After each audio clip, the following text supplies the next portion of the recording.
on this episode of The Breakthrough Show. On behalf of everyone here at the Breakthrough Show Network, we want to wish all veterans of the United States Armed Forces a happy Veterans Day, and we thank you for your service.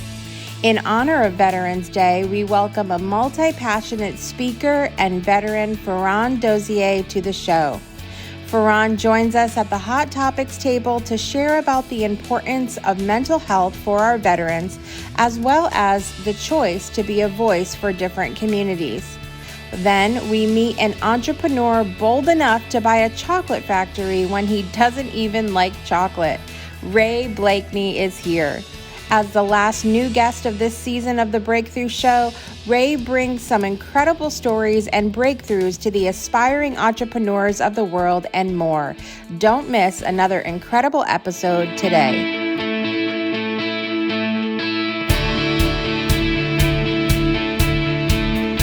Life gives us moments when we have the opportunity to make a choice, and what we choose has the potential to change our lives forever.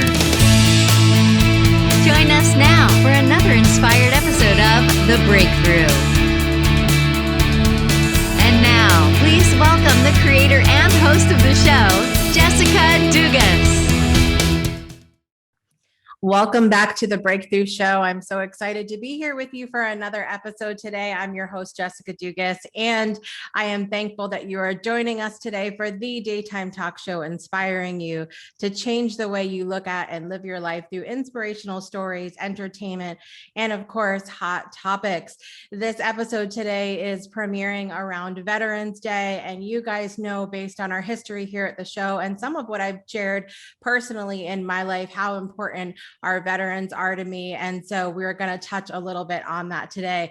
Coming up later on the show, by the way, you guys, these are our last guests officially, our last new guests of the season. So I'm really excited about that today. We are going out with a bang for season 5. Coming up later on the show, we have Ray Blakney, who is probably, I mean, one of the most multi-passionate entrepreneurs. And you guys, he doesn't like chocolate and once owned a chocolate factory. We have to hear more about this. So we're going to connect with Ray later on the show. But coming up first on the show, we have a veteran and another really multi-passionate person, someone who is doing a lot in the sickle cell community. He's doing a lot for veterans. He's a youth mentor. Is there anything he doesn't do? We're going to find out. Please welcome to the show, Farron Dozier. Farron, welcome. Thank you. Thank you for having me. How are you? I'm good. It's really good to have you here. You are into a lot of different things, my friend, and we're not surprised because we happen to host like every multi-passionate person on the planet here. Yes. But I would love for you to start out by sharing with our audience something that's bringing you joy today. My grandson, and I also want to say, because I did learn that happiness comes from within just as much as outside. So being able to wake up today is also a joy for me, especially when you deal with health issues.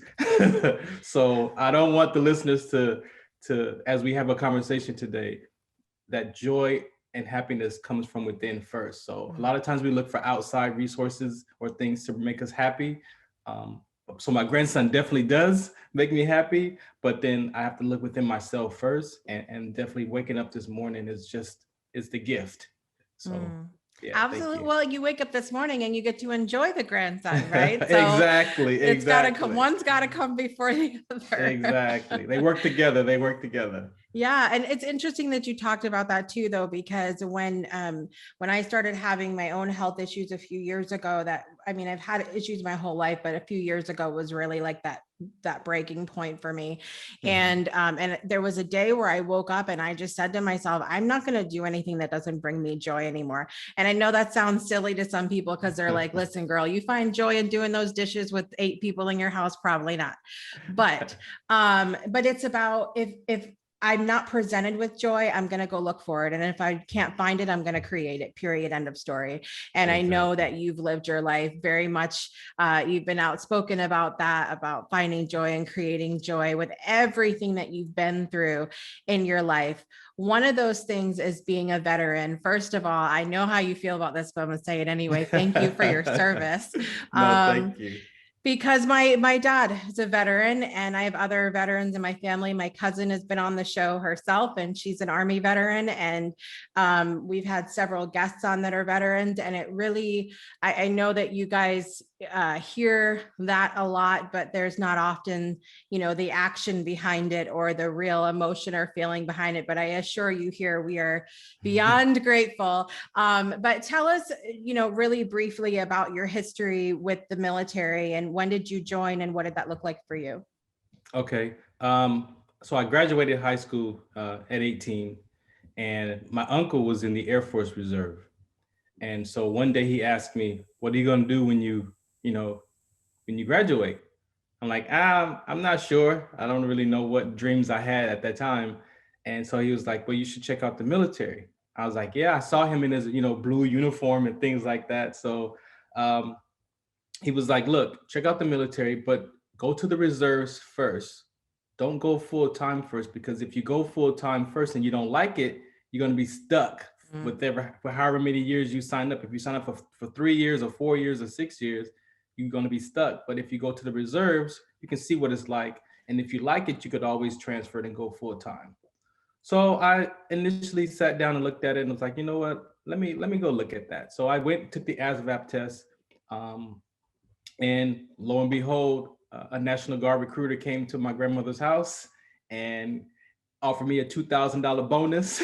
Hey. and at 18, I was like, oh, I could get a car. Like, oh, I could do a little bit of stuff with that. So he told me about the National Guard and the mission, state emergencies and things like that. And 2 weeks training, 1 week in a month. So I was like, you know what, that's what my uncle was talking about. So I'm like, I'm interested. So I signed up and had a great time. And about the 4th year of my reserve status, I said I could do this full time. And so I chose to go active duty.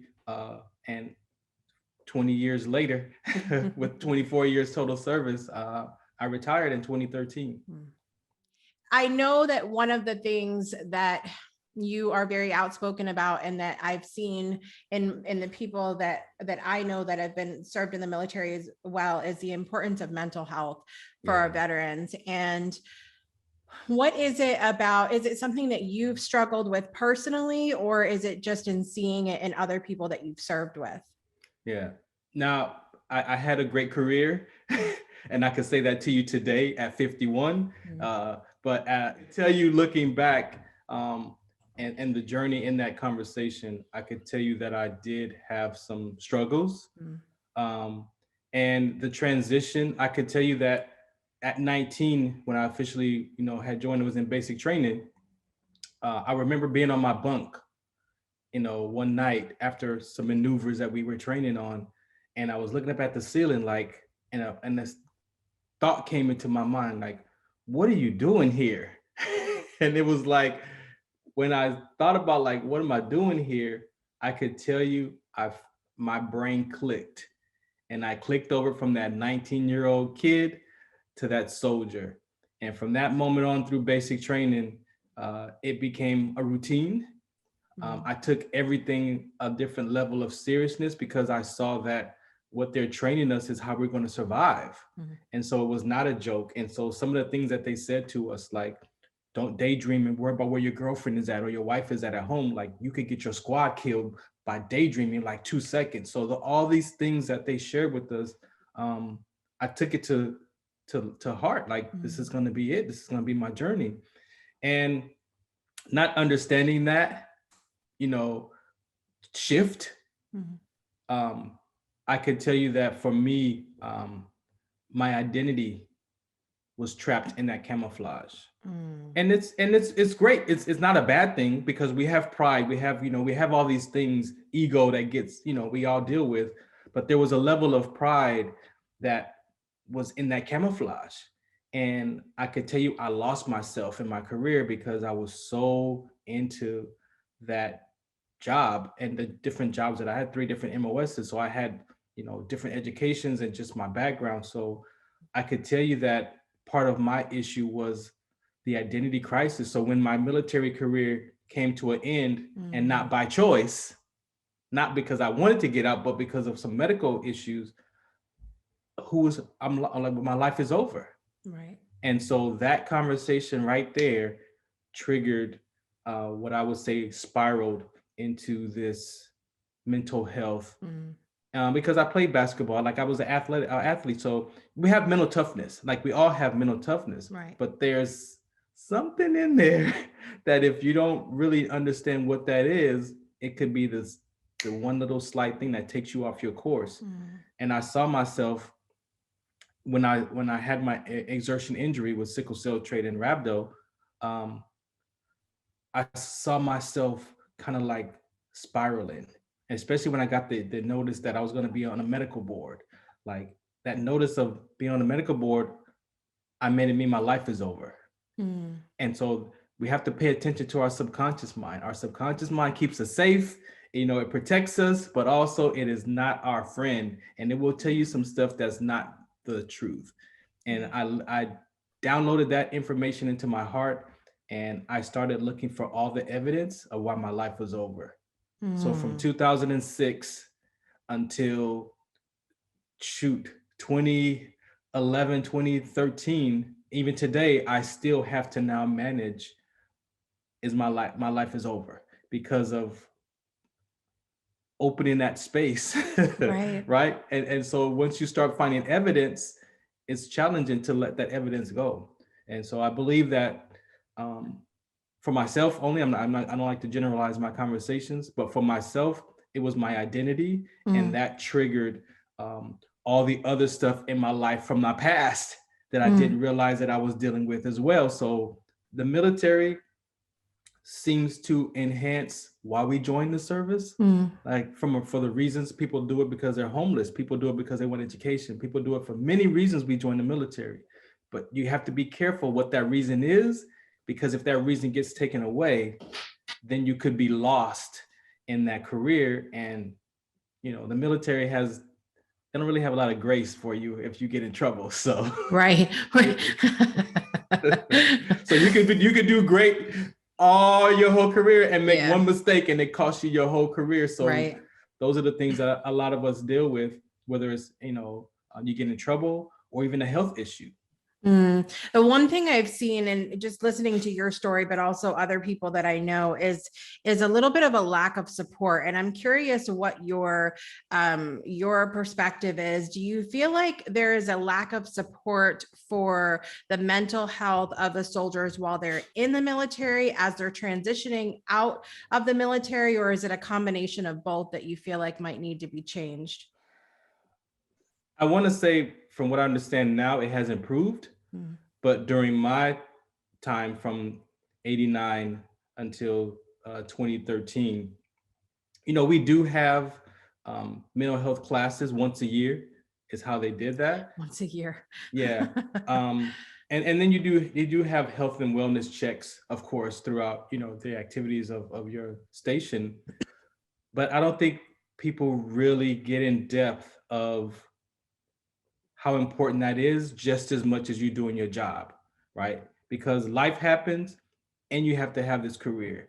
And so if I compare, which I don't like to do a lot, but athletics and military, similar experiences, because that athlete is dealing with their identity crisis as an athlete, and as a veteran, we're dealing with ours. And if you don't deal with your life in those moments that they start to happen, you have athletes who never deal with the divorce or the breakup or the grandparent dying or all these different girlfriend breakups. But oh no, you better go play football. You better go throw that pass. Like, you got to get to college. And so the military is the same way. Oh, you better put that aside. Like if you were supposed to have a wife, we would issue you a wife. Like all these kind of things. Yeah. And then you never really get to mentally deal with that. At some point in your life, those things are going to arise, and you're going to have to figure out how to work those out. And those are the things that I'm learning from my experience that I want to help now interject. Because if a veteran who's out of the service didn't get that kind of support, then how can we provide it for them now so they could figure out their life from today and not, live in that what I had called the future of uncertainty. Yeah. So I was able to kind of even figure out where my stress issues was coming from in two places. We say depression and anxiety. So if you understand those two, depression is from your past, and then anxiety is from the future. Right. So if you're dealing with both, so I'm dealing with my past, issues that rose up in my life that I saw, and then I'm living in the future of uncertainty, like my life is over. So how is your present time stable? It doesn't work. Right. Right.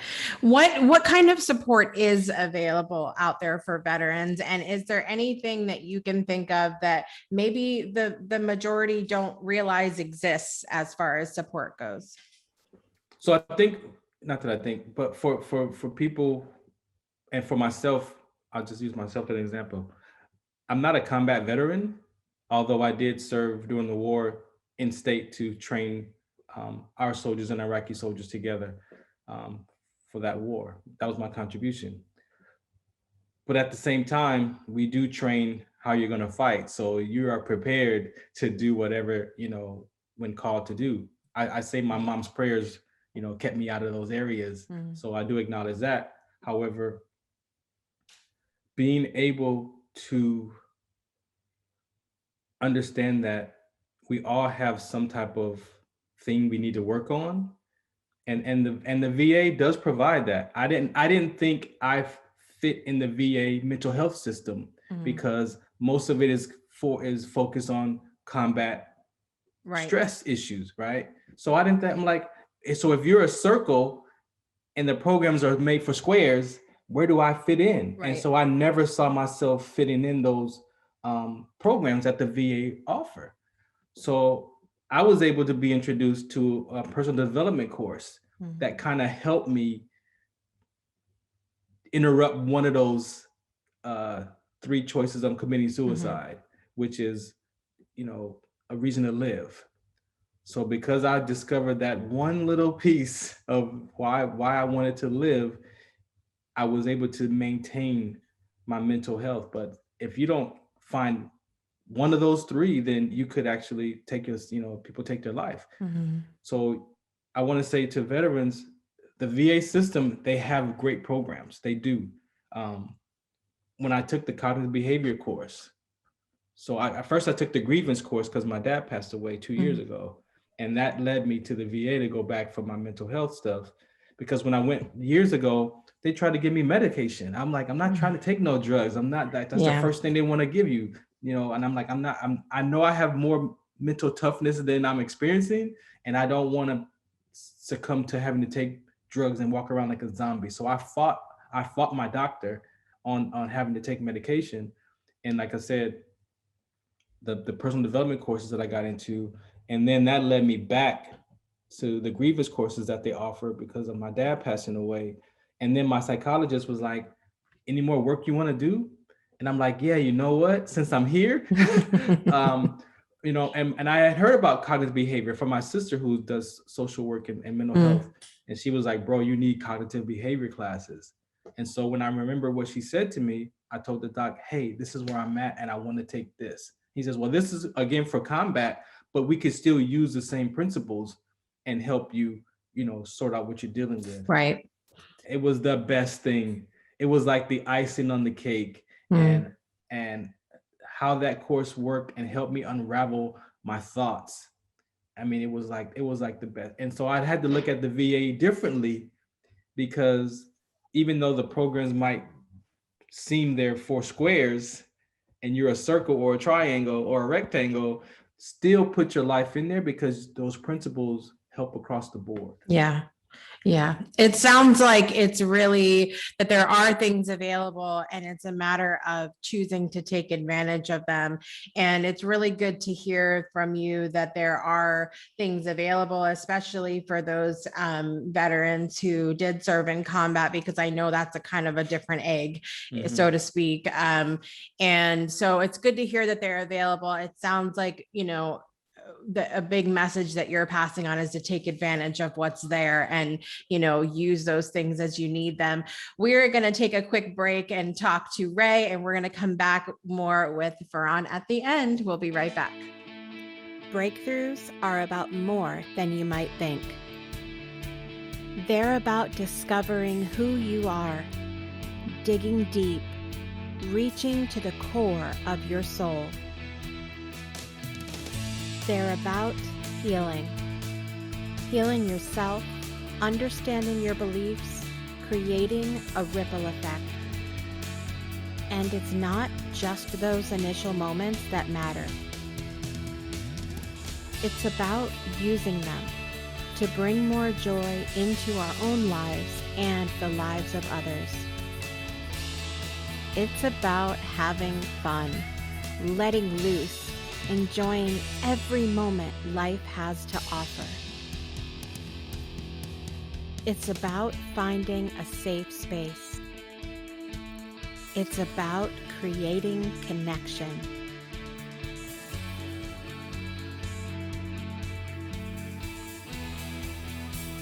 Join us each and every month for exclusive programming, where we invite you to go beyond the breakthrough. So we ask you, are you ready? We'll see you online at thebreakthroughshow.com.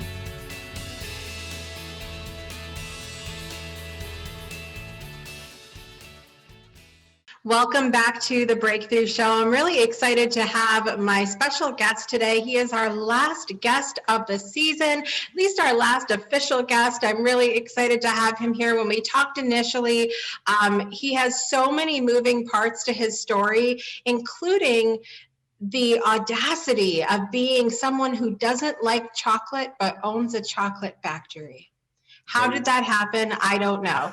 Please welcome entrepreneur, speaker, and just overall amazing, multi-passionate person. Please welcome Ray Blakney to the show. Welcome, Ray. Hey, Jessica. Thanks for having me. Well, you have done so many different things in your life and in your business. And so I want to just start out by asking, have you always been very multi-passionate since you came out of the womb? Maybe, but not consciously. So going back to my childhood, my background, I'm half Filipino, half American, right? So my dad's blonde, blue-eyed, 6'3". My mom's a 5'1" Filipino lady. But I skipped a grade when I was younger. So I was always considered small for my age, right? Because you don't think of it at the time, but the difference between a 12-year-old and a 10-year-old is actually quite a bit in size, right? So when I was a kid, I was actually really shy. And I think that might have held me back from being really multi-passionate. I thought I was really bad at sports because, again, I'm playing with kids who are 2 years older than I am when I'm 10. And they're bigger and stronger and taller than I am. So I was like, I must just be short.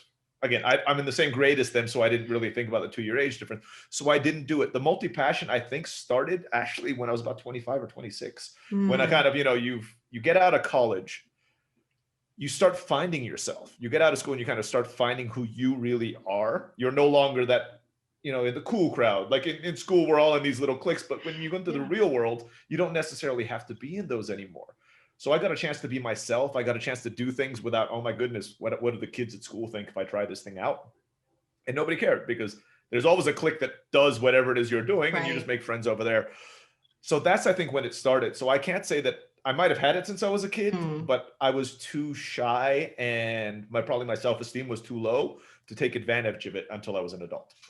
That's a really interesting perspective because we've talked about, so many times over the last 5 seasons of the idea of being multi-passionate and multi-dimensional humans. And I think we've never talked about it from that perspective before of, I think I probably was, but I think there were things that held me back. Well, I know that you come from a background of corporate where you were a computer engineer, but you described when we talked initially about being comfortable, but not really happy. Can you tell me a little bit about that? Yeah. So in our last conversation, it actually occurred to me in my last conversation with you, right? It wasn't something I had actually thought about before, but I was in a very difficult place to break out of, which I think probably most people are there as well. I was in a job that paid well enough and I was comfortable. So what does that mean? It's very easy to break out of things when you're miserable, or at least to find the motivation to try something new when you're miserable. But it's really hard when you're okay, right? You're not great, something's missing, but you're okay. So because that gives you a big fear of, I'm going to lose this. Right?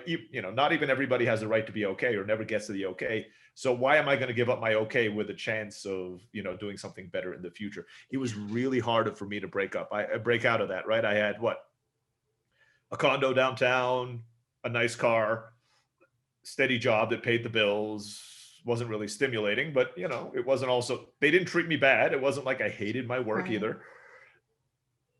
But you spend 40 or 50 hours a week of your life in that, and you want to do that for 30 years, that thought eventually is what made me want to break out of that, right? I do not want to spend 30 years in this okay thing and then look back and I wish I had done that, which everybody says those are the biggest regrets people have in their life, is not what you did do, it's the stuff you didn't do. So yeah, I quit it. I joined the Peace Corps, and that's led me on the path to be an entrepreneur. It wasn't the plan, but it worked out. Do you think that, what you saw from your family, from your parents or anybody else that was an influence on you, had an influence in allowing you to sort of move out of that better? Was that an influence on you?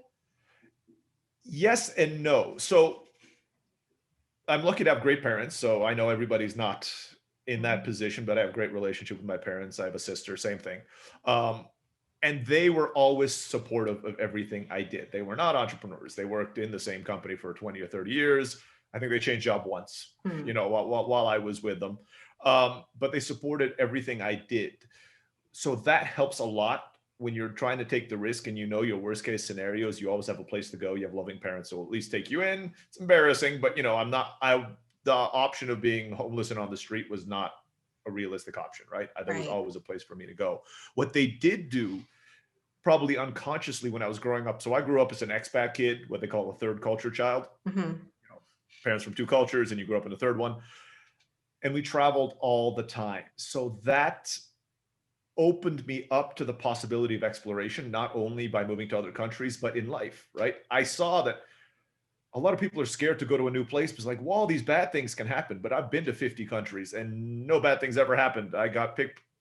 The worst thing that happened was when I was living in Cleveland, Ohio, somebody stole my car. I never had any issues in the foreign. Somebody overcharges you for a taxi. How about that, right? I went to a foreign place, always a foreigner, and they charged us $50 for a $10 taxi ride. That's the worst thing that's ever happened. Yeah. But when you kind of get into that mindset, not only about travel, but about life, chances are no matter what you do, that worst case scenario that all of us are thinking here, that little, devil in our head saying, don't do it because this will happen.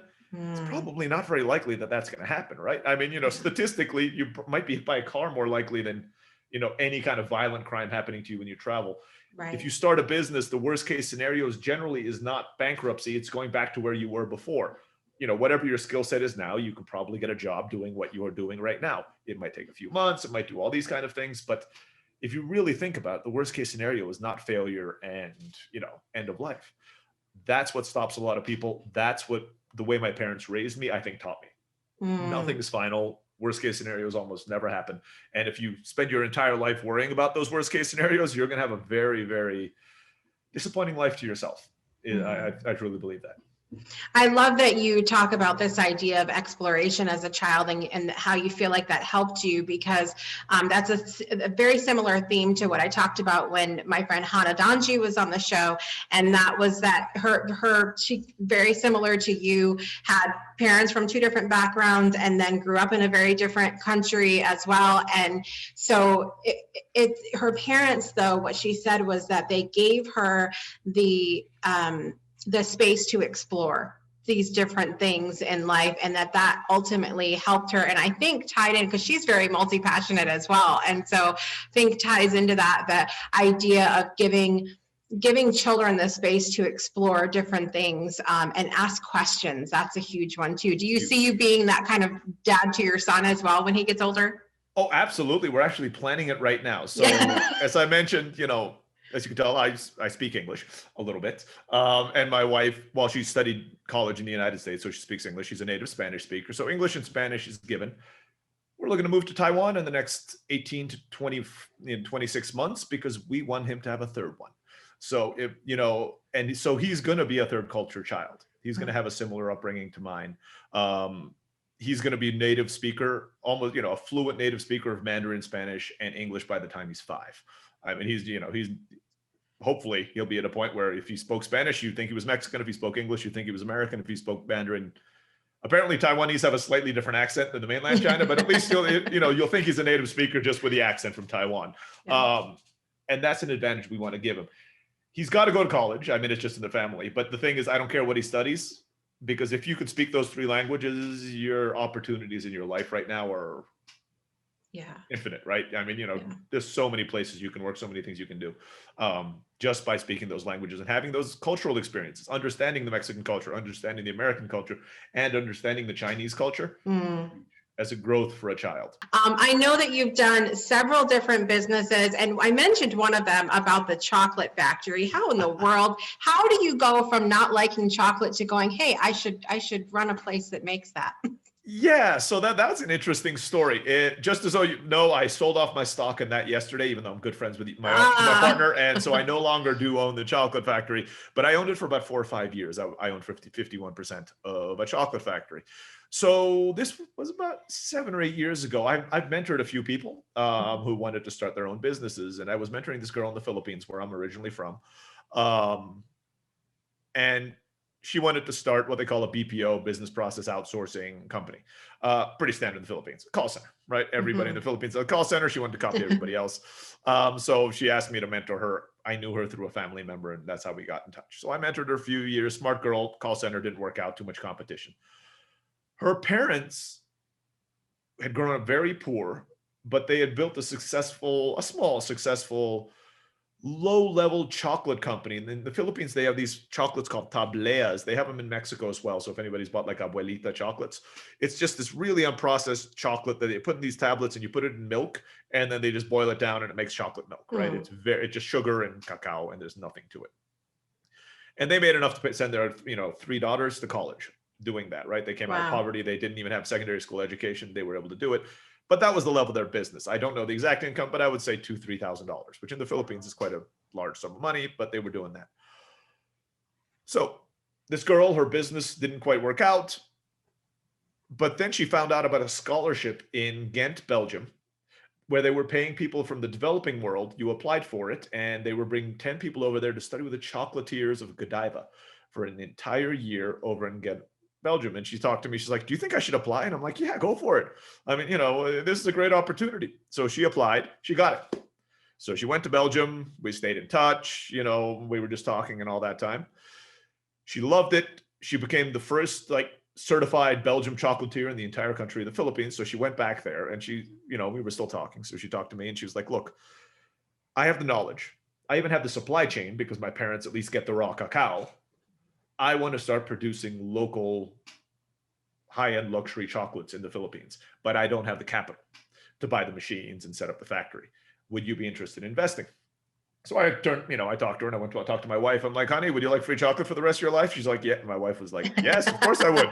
I'm like, okay, good. I think we're going to start a chocolate factory. So I was the investor there, and I took care of the business operations and marketing end of things. That's kind of my specialty.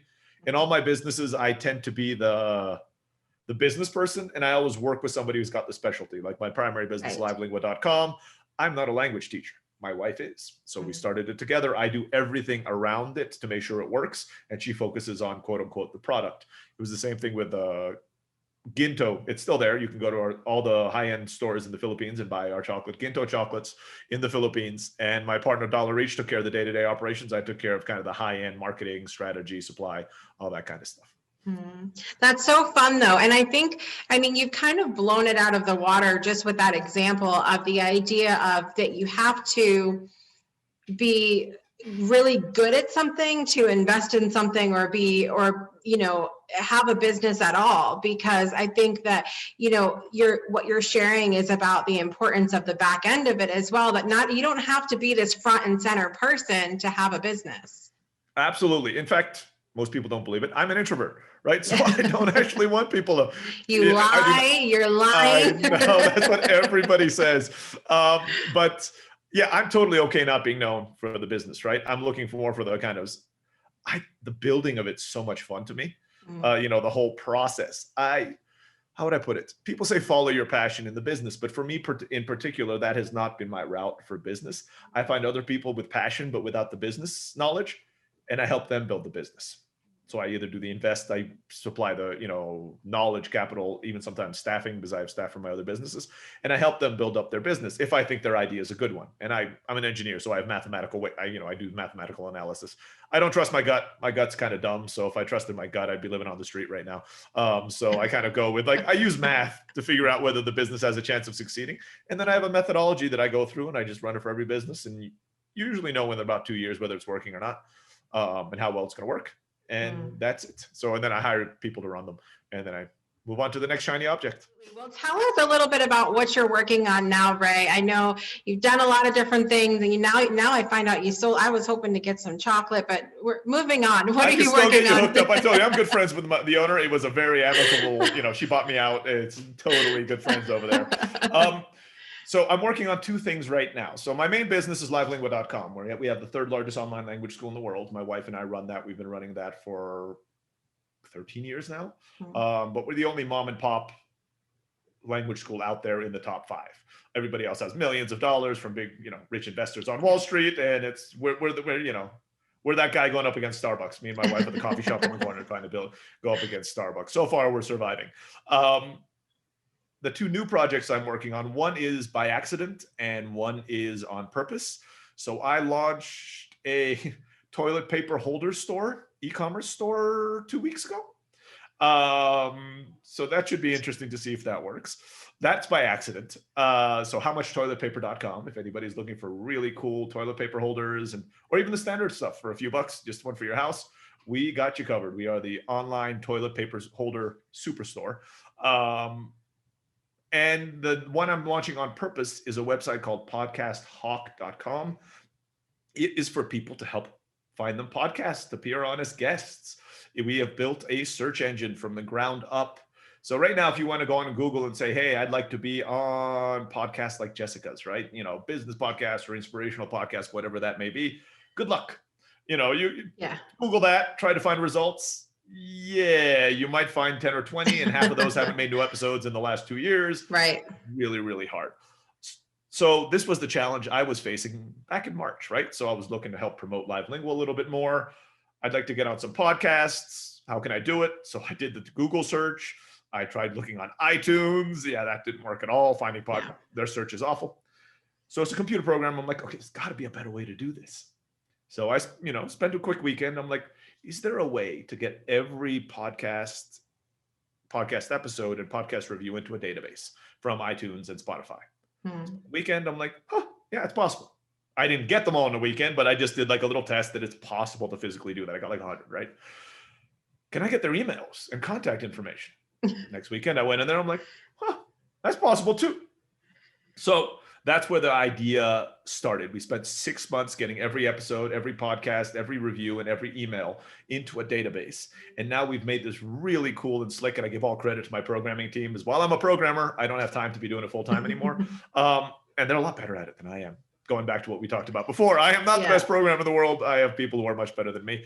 So you can go in there and say, let's say, I have a travel blog and I want to promote it to new audiences, right? It's very hard to get your blog in front of people, if you're starting right out, but you've traveled a bit. That's why you have a travel blog and you have some cool travel stories to share. So you go into Podcast Hawk and you're like, okay, go in there and say, I'm looking for podcasts in the travel category. My specialty is Latin America. So that let's say in the description, they say Latin America somewhere, or in any travel, in any episode they have used description, they've used the word Latin America. So they've interviewed at least one person from Latin America in the past. I want to make sure they've been around for a while, so they have at least 26 episodes. I want to make sure they haven't launched an episode in the last 30 days, so they're still active. And I want them to be good, so they should have over 4.5-star reviews. I challenge anybody to go and find those podcasts manually themselves on Google or on iTunes. It'll take you weeks or months. Right. On this one, you just hit search, and in 2 to 3 seconds, every podcast that matches that criteria appears in your account. We're launching the beta next week, where you can just download 100 emails and you can reach out to them. And what we're building on top of that is a system that will actually even do the emailing for you. That'll probably be out in about 3 to 6 months. What? And it'll be on autopilot. You would just set up, you find 5,000 podcasts that are there. Depending on your plan, it'll say, okay, I want to email 200 of those a month. We get a great response rate. So let's say you get a low response rate of 3%. 200 a month means you're getting on 6 podcasts every single month on autopilot. I mean, literally, you're sitting back and they're like in your inbox, pick a date. That's all you're doing. I got 34% response rate when I did mine. So literally, I sent out 100 emails on that test. I downloaded and I emailed it myself. I got on 34 podcasts. That, in my book, that backfired. I was like, I was not planning on being on 34 podcasts. This was back in November. In like 30 days, I was like a full-time podcast guest. And that's what the system will do for you. So if you're looking to kind of grow your personal brand, you're looking to grow your podcast, your YouTube channel, whatever it is, and we're not charging, huge amount. The beta is $49 a month. How are you going to find, try getting on 50 podcasts for $49 a month anywhere else. And that's what will help you do. So as you can see, this is where my mind is. This is what I'm passionate about right now. Yeah. Hopefully it'll be successful within 2 years. In 2 years, I'll be working on something else. But right now, this is where 99% of my focus is going. It's working on it and then on to the next thing, changing the world one once business it at a time. works. Exactly. Once it works, it's the building that's my creative process, right? Yeah.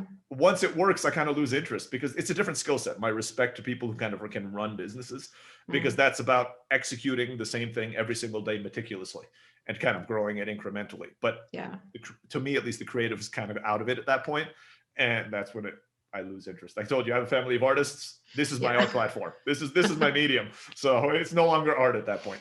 I love that the idea of that too, though, because I think so many people feel like in order to be creative, they have to sing or paint or do something that we deem as creative. And you're on the back end of things and you're building. It's like Lego, but for businesses. That's exactly it. I've used that analogy before. I mean, I have all these pieces, and you just kind of have to see. Okay, this time he wants a horse. So how can I put these pieces together to make a horse, right? And sometimes it'll work and sometimes it won't work. And the horse's leg is a little short. So I got to fudge and figure out how to get that, but that's what building a business is. You have the pieces, you have to put them together to get to the same goal. But it's interesting enough that every time you get there, it'll be something different. Right. Well, Ray, this has been an absolute pleasure. We could talk forever, but I'm trying to be disciplined here. I'm trying to be good. And I just think that there's so many points that you've made about just business, of course, but life in general that I think people can really take home, and wishing you so much success with everything that you pick up. Not that you need it, but you're doing great. Thank you so much for being here with me today. Thanks, Jessica. It was a blast. Absolutely. Let everybody know also where they can find you, Ray. Sure. So through my businesses, livelingua.com, livelingua.com, podcasthawk.com, podcast, and then the animal hawk, HAWK.com.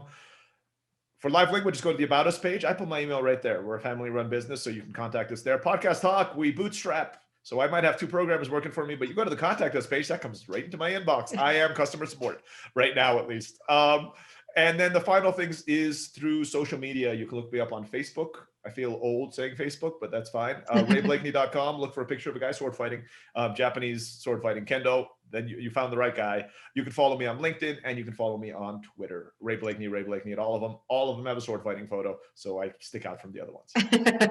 Awesome, Ray. Thank you so much for being here. And all of you guys, make sure you check out the show notes where you can find clickable links to be able to connect with Ray. And we're going to be back in just a minute for more of the Breakthrough Show.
Welcome back to the Breakthrough Show. I want to give a big thank you to my special guest today, Ray Blakney. It was great to have him here. Make sure you check out the show notes where you can find all of his information. And we are back now with Farron, and he is going to tell us about the 8 million things he does in this world. No, we were just having a conversation off screen about, being multi-passionate. And sometimes we have to have that boundary of going like, do we need to take on 20 more things? And so I'm hoping to have him back, and we'll have more of that conversation as well. But I know that you are a big voice for the sickle cell community. You want to tell us a little bit about that, how that has affected your life and why that's important to you? Definitely. As I mentioned in my other segment, I joined the military at age 19. And through my career, I had some health complications that I didn't know was actually happening to me.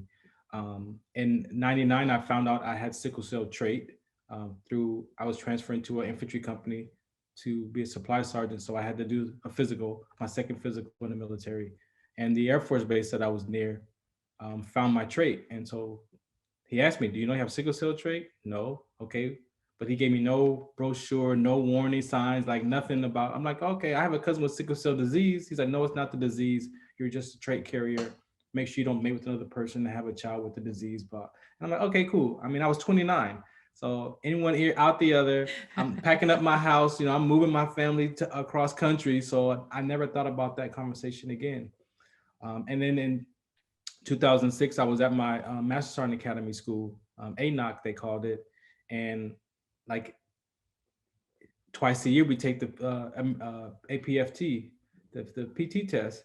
And that morning I got up and I did the push-ups, sit-ups, and I was out doing the 2-mile run. And on that last lap, we're trained to sprint. And so my subconscious mind kicked in like, hey, let's get this run over with. The clock is like 15:45. So I'm like, oh, I'm doing pretty good. So let me sprint and get my best time, of course, for that school. And when I came across the finish line, I basically collapsed. Wow. And they rushed me to the hospital, and the doctor came in and saw my kidneys having problems. But he said it was just freak accident, heat stroke, dehydration. So he gives me 2 IVs and sends me back to the barracks. And then that night I got worse. So they rushed me back to the hospital that night. And they diagnosed me with a condition called rhabdomyolysis, which is a skeletal muscular disorder. So my muscle enzymes were leaking into my bloodstream, releasing toxins and negative potassiums. And so I had renal failure, I had skeletal muscular damage, joint damage, and had no idea. It wasn't even connected to sickle cell trait in 2006. It was just the rhabdo.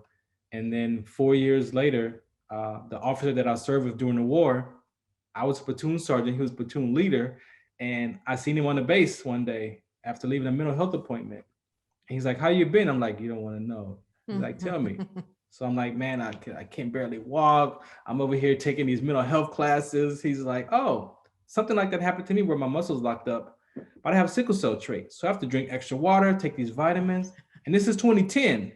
And I'm like, why does that sound familiar? And then I remember my physical from 1999. Right. And that set me on my journey to go research. I took that to my rheumatologist because I'm living with arthritis issues.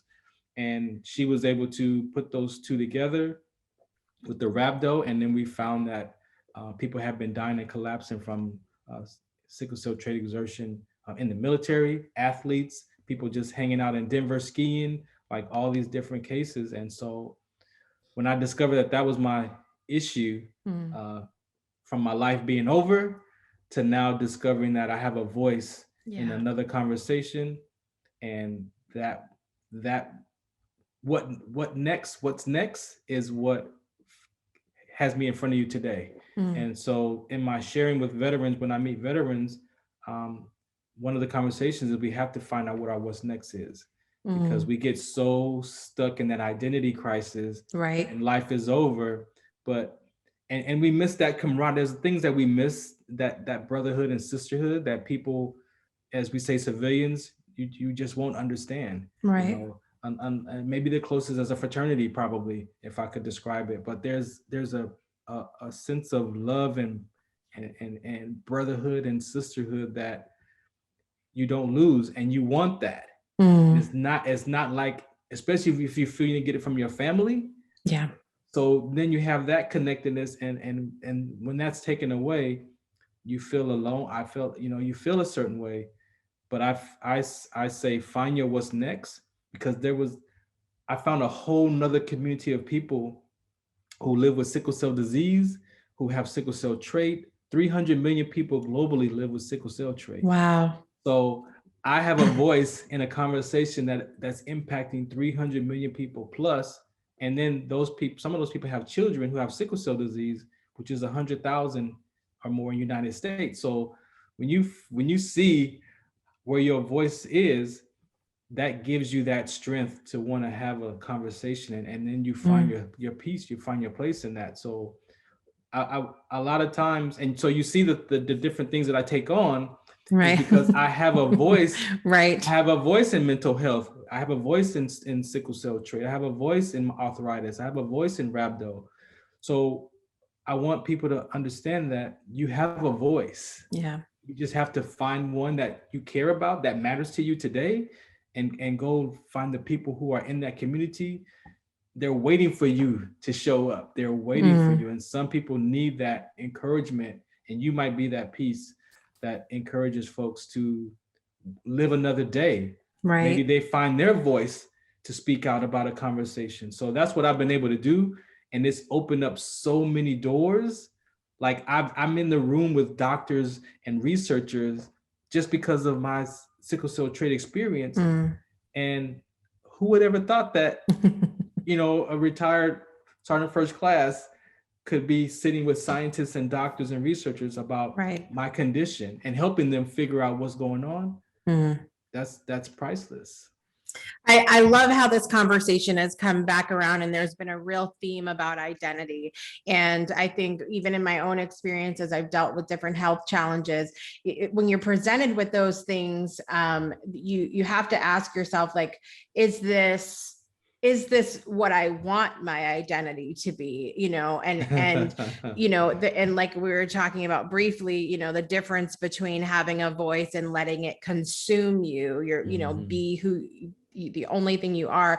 And I'm really hearing from you that there's value in that identity should you choose to use it for good, but it can also be something I think that can be very easily become all consuming. And I know for me, it's become this, when someone tells me I have something, I get a new diagnosis or whatever it is, I get this fire in me that is like, you can't tell me that that's who I am. And so we're gonna, and so I feel that with you as well, that it's like, okay, well, thanks for telling me that. And now I'm gonna go use this to change the world. Get out of my way. Yeah. And also I'm not gonna make it seem like it's peaches and cream, because the identity that you mentioned, I had to step out of that because I got caught in the sickle cell trait advocate identity, because there would be times I want to go to a health fair, but I don't want to speak. Like, I don't want to talk about sickle cell trait today. But then I felt bad because, well, this is what you said you wanted to do, and you have people here and you should be talking to people. So the identity, I still have to figure out who Farron is, as it's at the core of who Farron is. Not Farron the advocate for sickle cell trait, not Farron the advocate for veteran suicide, but who is Farron, so I can be at peace with that person and then have a voice in these conversations. And that's still the journey and the struggle today, because that identity, we can easily drop our identity in these other conversations, and then you get consumed, and it unfortunately sometimes defines us.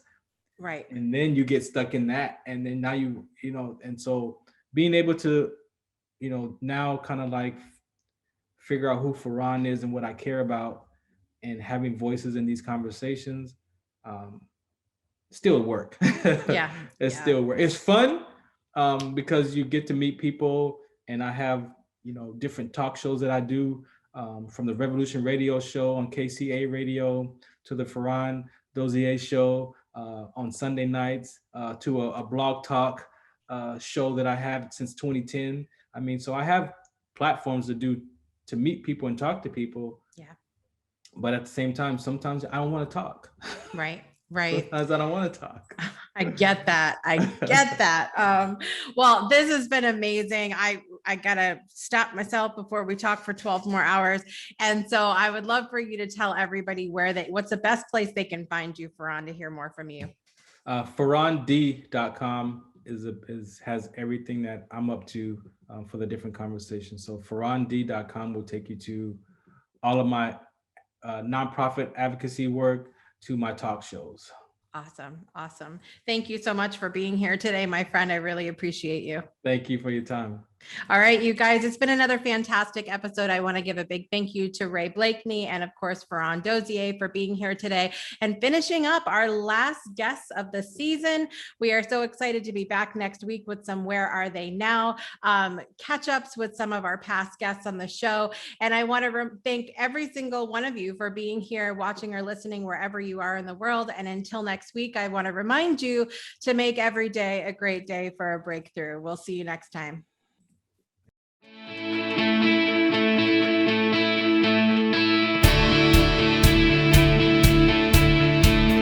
Thanks for tuning in to another episode of The Breakthrough.